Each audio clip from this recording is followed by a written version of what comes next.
Selamat datang kembali channel Roy Konoha. Beberapa hari yang lalu ada sebuah berita viral yang sangat menggemparkan sosmed atau persosmedan Konoha, di mana beritanya bisa bikin orang geleng-geleng kepala. Apa itu beritanya? Ternyata ada sebuah platform sosial media atau Facebook ya yang memberikan berita yang kurang akurat ya. Jadi menurut saya ini tidak terkonfirmasi ya. Saya di sini meluruskan ya, berita ini tidak terkonfirmasi. Jadi ada sebuah berita di sosial media di Facebook PWILS Sukabumi, di salah satu grup Facebook ya. Jadi judulnya itu Kang Deddy dan Habaib. Kemudian si penulis menuliskan larangan bagi Habaib untuk menjadi khotib Jumat di wilayah Jawa Barat oleh Kang Deddy Mulyadi sang gubernur. Jadi pernyataan ini ditulis oleh seseorang bernama Abdurrahman El Sarif ya. Tapi ini belum terkonfirmasi ya guys ya. Karena banyak yang percaya berita ini. Bukan berarti saya ngebelain Habaib ya. Oke lah, kalau misalnya nih warga Konoha sekarang banyak yang tidak suka dengan Habaib karena masalah kemarin ya, karena Habaib versus sang Imat ya, dan influencer-influencer seperti Guru Gembul dan sebagainya. Ya, kita tahu bersama bahwa kemarin ada semacam gesekan-gesekan ya, tapi perlu digarisbawahi bahwa jangan kita sampai ya, jangan karena kita sampai membenci seseorang, membenci kaum tertentu, jadi kita itu percaya ya. Karena apa? Karena kita berpihak. Jadi saya di sini meluruskan ya, informasi ini belum terkonfirmasi ya, belum ada pernyataan resmi daripada Kang Deddy Mulyadi. Saya rasa juga mungkin ini bukan atas suara daripada Kang Deddy Mulyadi, bukan. Mungkin ini inisiatif ya, dugaan saya inisiatif daripada pendukungnya, mungkin pendukung daripada Kang Deddy Mulyadi. Ya mungkin saja yang baca postingan ini ada yang setuju, ada yang pro dan kontra ya, karena akhir-akhir ini konon katanya diduga Habaib meresahkan ya. Tapi yang saya luruskan itu kebiasaan warga Konoha ya. Warga Konoha itu kalau misalnya sudah berpihak ya, kalau sudah sayang banget ya, kalau sudah cinta banget ya, apapun itu dari manapun sumbernya, kita akan gelap mata. Oh ini bagus, Kang Deddy bagus. Jadi jangan sampai kita telah bulat-bulat informasinya. Jadi saya sebagai influencer ya harus meluruskan ini informasinya belum terkonfirmasi. Bisa dikatakan bahwa informasi ini hoax ya, karena Kang Deddy Mulyadi tidak pernah mengatakan seperti itu ya. Ya mungkin saja ini adalah inisiatif daripada penulis itu sendiri yang bernama Abdurrahman El Sarif ya. Postingan itu agak panjang ya, nanti saya akan bacakan di akhir video. Tapi inti daripada postingannya ini menyatakan atau menolak berdasarkan suara daripada Kang Deddy Mulyadi ya, diduga yang Kang Deddy Mulyadi melarang ya, ini berdasarkan postingan ya, melarang untuk khotbah ya para habaib-habaib yang ada di Konoha. Tapi ini belum resmi ya pernyataan dari mana Kang Deddy Mulyadi. Saya juga melihat ya, Kang Deddy Mulyadi nggak se-desperate itu, nggak mungkin lah. Gak mungkin lah sekanak-kanakan itu Kang Deddy Mulyadi. Saya melihat Kang Deddy Mulyadi itu walaupun dia kurang setuju dengan ide-ide daripada pemuka agama yang ada di Konoha, terutama di Jawa Barat, saya yakin betul bahwa beliau itu orang baik ya. Beliau tidak pendendam ya. Walaupun ya zaman dulu ya pernah ada selisih paham ya antara kaum agamis dengan Kang Deddy Mulyadi ya. Patung-patung yang ada di Purwakarta dihancurkan. Karena apa? Karena Kang Deddy Mulyadi sering disuruh musyrik ya, sering dituduh menduakan Tuhan ya, sering dituduh raja musyrik ya, sering dituduh menyembah berhala dan sebagainya. Tapi saya melihat Kang Deddy Mulyadi nggak sekanak-kanak itu ya. Kang Deddy Mulyadi itu sangat dewasa, dia nggak punya dendam ya. Jadi saya di sini meluruskan ya, karena saya melihat di Konoha itu ada semacam sifat a priori ya. Warga Konoha itu rata-rata a priori guys, hanya sekian persen yang nggak a priori. Cuman 2% yang tidak a priori. Manusia itu sebenarnya rata-rata a priori. Ini contohnya. Saya melihat di sosial media, di platform YouTube ya, banyak yang komentar, oh itu benar, Padahal belum terkonfirmasi. Jadi saya meluruskan. Karena saya melihat di Konoha itu, kalau kita benci terhadap seseorang, maka kita akan benci banget. Kalau kita sayang banget, ya berlebihan sayangnya. Sama seperti Kang Deddy Mulyadi. Sekarang Kang Deddy Mulyadi lagi disayang-sayangnya, lagi naik daun. Padahal dulu Kang Deddy Mulyadi itu dikata-katain ya. Kemudian pada saat terjadi kerusuhan ya, Ahok versus Habib Rizik zaman dulu ya, tahun 2017. Saat itu kan lagi panas-panasnya. Tapi saya melihat warga Konoha itu banyak banget yang mendukung yang namanya Habib. Mendukung penuh ya. Bayangkan sampai di Monas itu sampai 1 juta orang. Ya, kalau katanya kurang lebih 1 juta orang yang berkumpul di Monas. Itu pertanda apa? Pertanda dukungan daripada warga Konoha itu sangat-sangat gede terhadap Habib ya. Terutama Habib Rizik saat itu. Makanya Habib Rizik dulu disebut sebagai sang revolusioner ya, pemuka agama revolusioner. Nah, yang saya perhatikan ya, sekarang ini kan pendukung daripada Habib Rizik ini makin hari makin dikit ya, makin berkurang. Waktu kemarin reuni 212 itu sudah sedikit, udah kayak hajatan di kampung. Ya, jadi saya melihat ya, kalau kita cinta banget itu, cintanya berlebihan. Sama seperti pada Habib Rizik dulu. Banyak warga Jabar yang sangat ya mendukung mati-matian Rizik Sihab. Tapi entah kenapa, karena kasus chat itu ya, chat M ya, ada chat M dulu yang bersama dengan Firsa ya. Semenjak itu berbalik arah ya. Saya juga nggak tahu ide siapa itu, apakah itu ide daripada Intel, saya nggak tahu apakah itu ide daripada yang berwajib. Jadi semenjak saat itu pamor daripada Habib Rizik ini turun sampai sekarang ya. Sampai sekarang saya melihat pendukungnya itu nggak terlalu banyak lagi, nggak sebanyak yang dulu ya. Jadi jangan sampai seperti itu guys ya. Kita harus biasa aja ya. Jangan misalnya kalau mendukung Rizik Sihab kita dukung mati-matian apapun yang lakukan, jangan seperti itu. Ketika dia melakukan kesalahan kita hujat mati-matian. Sama seperti Kang Deddy Mulyadi, saya takut ya. Sekarang Kang Deddy Mulyadi lagi disanjung netizen ya. Dulu juga Pak Prabowo dihujat ya. Kalau kita menghujat tuh mati-matian ya. Pak Jokowi zaman dulu tuh dipuji berlebihan. Saat apa? Saat lagi viral-viralnya. Sekarang saya melihat sudah berkurang ya. Sudah banyak tagar-tagar yang nggak jelas seperti Ternak Mulyono lah, apalah. Jadi saya melihat ya, kita itu adalah bangsa yang kalau cinta itu cintanya bablas banget, berlebihan. Kalau benci banget. Jadi kita tidak bisa mengontrol rasa sayang kita atau rasa cinta kita atau rasa benci kita. Kenapa bisa seperti itu? Apa alasannya? Ini berkali-kali saya mengatakan di video saya.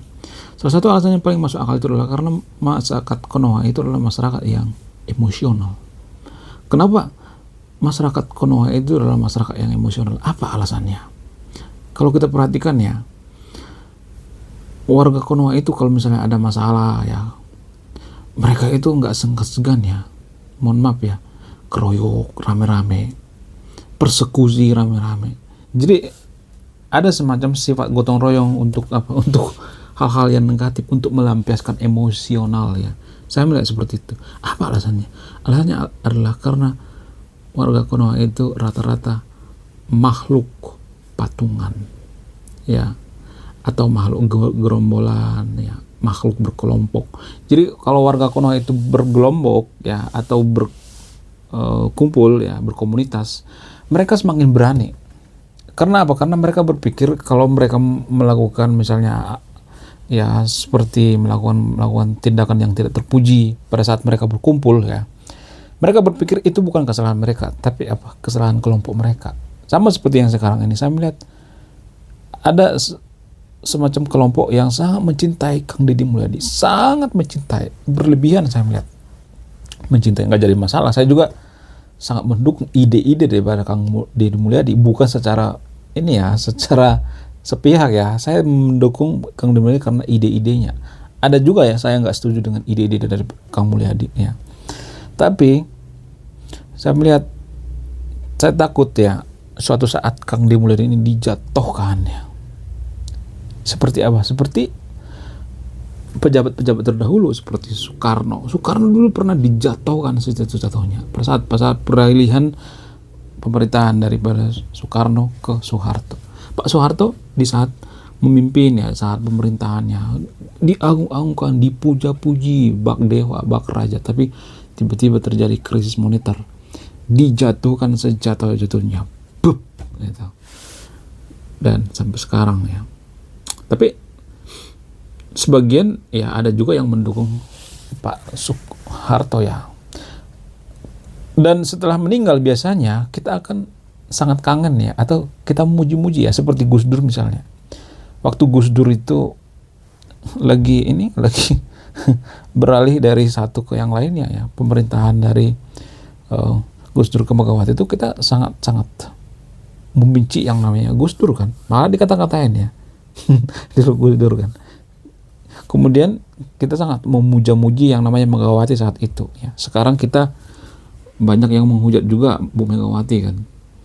Jadi saya melihat ya, warga Konoha itu adalah makhluk yang sangat emosional, dan ini sangat berbahaya sekali bagi kemajuan suatu bangsa. Dan tanggung jawab saya sebagai content creator meluruskan ini ya, menyadarkan ya, walaupun yang nonton video ini nggak terlalu banyak ya, nggak jadi masalah.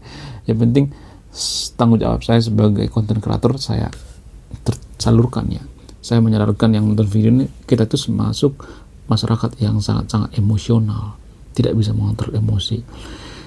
Jadi kalau masyarakat yang sangat emosional itu tidak bisa mengontrol emosi, akan susah maju. Karena apa? Karena banyak keputusan kita sehari-hari itu berdasarkan emosi yang tidak terkontrol, lebih tepatnya.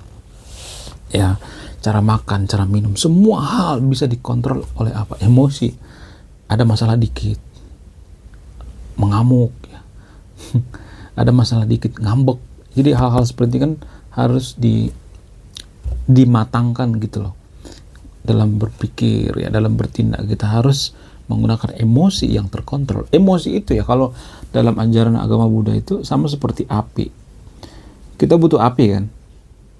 Nah, kalau apinya terlalu gede, kita bisa kebakar kan. Emosi juga seperti itu. Kita butuh yang namanya emosi kan. Kalau emosi kita terlalu gede banget ya, jur gitu, menyala-nyala, apinya menyala-nyala, maka kita bisa kebakar guys. Sama seperti itu. Saya sepakat dengan ajaran agama Buddha ya. Jadi jangan ngata-ngatain saya itu, kamu beragama Buddha ya, enggak. Saya tuh mempelajari semua agama guys. Dalam agama Islam juga saya pelajari ya. Agama Kristen juga saya pelajari. Semua agama saya pelajari. Jadi saya itu tidak berpihak pada agama tertentu. Netral ya sayanya. Saya ngambil baiknya, saya buang yang buruknya. Jadi saya melihat seperti itu ya. Dalam ajaran agama Buddha juga seperti itu guys. Ketika kita marah, kita menggenggam bara, kita melemparkan kepada orang lain, tangan kita lebih ini ya, duluan kena sakitnya dulu. Jadi yang kita lempar sakit, yang melempar juga sakit ya. Bila penting harus dihindari ya kalau misalnya ada bara api ya. Makanya saya melihat ajaran agama Buddha itu cocok bagi orang yang terapi tentang emosi, sangat cocok. Kenapa saya mengatakan bahwa terapi emosi itu sangat cocok bagi orang yang menganut agama Buddha? Karena apa? Karena dalam agama Buddha itu kita dituntut untuk sabar ya. Makanya ada quotes dari Siddhartha Gautama yang meredam emosi kita. Ini sangat cocok ya bagi orang yang emosional. Nah, sekarang saya akan bacakan dulu ya, seperti yang saya janjikan di awal tadi. Saya akan bacakan postingan daripada Abdurrahman El Sarif ini ya, yang diduga ada surat edaran dari Kang Deddy Mulyadi. Ini masih diduga ya, belum pasti ya. Saya akan membacakannya. Di tanah Pasundan yang sejuk, angin membawa kabar ketegasan sebuah keputusan yang diambil oleh sang gubernur Kang Deddy. Seorang pemimpin yang memegang amanah dengan tangan teguh dan hati yang jernih. Ia mencintai ulama, menghormati juriahnya Nabi, dan menjaga kemuliaan masjid. Namun, ada garis yang harus ditegakkan, sebuah kebenaran yang tak boleh dikabulkan oleh bayang-bayang kepalsuan. Masjid adalah rumah Allah, bukan panggung bagi kebohongan. Ucapnya suatu hari suaranya bergetar seperti angin yang menggoyang, mendayu-dayu di gunung Tangkuban Perahu.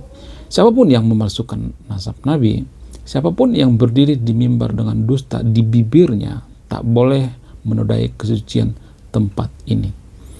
Saya melihat postingan ini, tulisannya ini seperti tulisan penulis ya, penulis novel atau penulis puisi, mendayu-dayu ya. Kemudian keputusannya menggemparkan, ada yang memuji, ada yang mencela. Sebagian bertanya-tanya, mengapa harus sekeras ini? Tapi Kang Deddy tahu, menjaga keaslian nasab Rasulullah bukan sekedar perkara akademik atau historis. Ini adalah soal menjaga kemuliaan darah yang mengalir dari cahaya kenabian, agar tak dinodai oleh mereka yang mencari dunia dengan jubah kehormatan palsu. Para ulama yang sejati, mereka yang benar-benar menjaga warisan Rasulullah dengan ilmu dan akhlak, berdiri di belakangnya. Ketegasan ini bukan kebencian, kata seorang ulama sepuh di satu majelis. Ini adalah kasih sayang pada umat agar mereka tidak terseret dalam gelapnya kepalsuan. Namun, di sudut-sudut tertentu ada mereka yang merasa terusik, yang selama ini menjual nasab demi kepentingan, yang membangun pengaruh di atas sisilah yang tak terbukti. Mereka mencoba melawan, membangun narasi bahwa ini adalah diskriminasi. Tapi Kang Deddy tidak goyah. Baginya membiarkan kepalsuan berkuasa di atas mimbar adalah pengkhianatan terhadap amanah. Lebih baik dibenci karena menegakkan kebenaran, katanya dalam sebuah pertemuan dengan para ulama, daripada disanjung dengan membiarkan kebohongan. Dan demikianlah di tanah Sunda yang teduh, gema ketegasan itu bergema. Masjid-masjid tetap berdiri tegak, menjaga kesuciannya dari lidah-lidah dusta.